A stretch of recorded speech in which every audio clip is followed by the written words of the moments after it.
Hi friends, this is 5 Minutes Tech YouTube channel. Here is Vivo Y100 5G smartphone.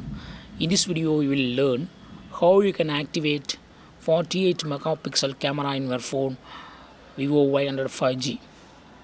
First go to camera, and if you take a picture, this will be below 64 megapixel I think. This is normal photo. Okay, if you want to use 64 megapixel camera, then yes, you can do it. What you have to do is just go to more button here and click on 64 MP.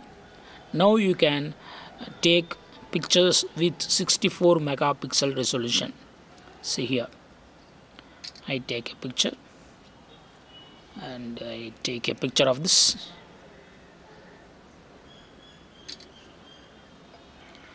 and these pictures will be in high quality with 64 megapixel resolution. So in this way you can easily activate 64 megapixel camera in your phone Vivo Y100 5G. That's all friends. Thanks for watching. Bye.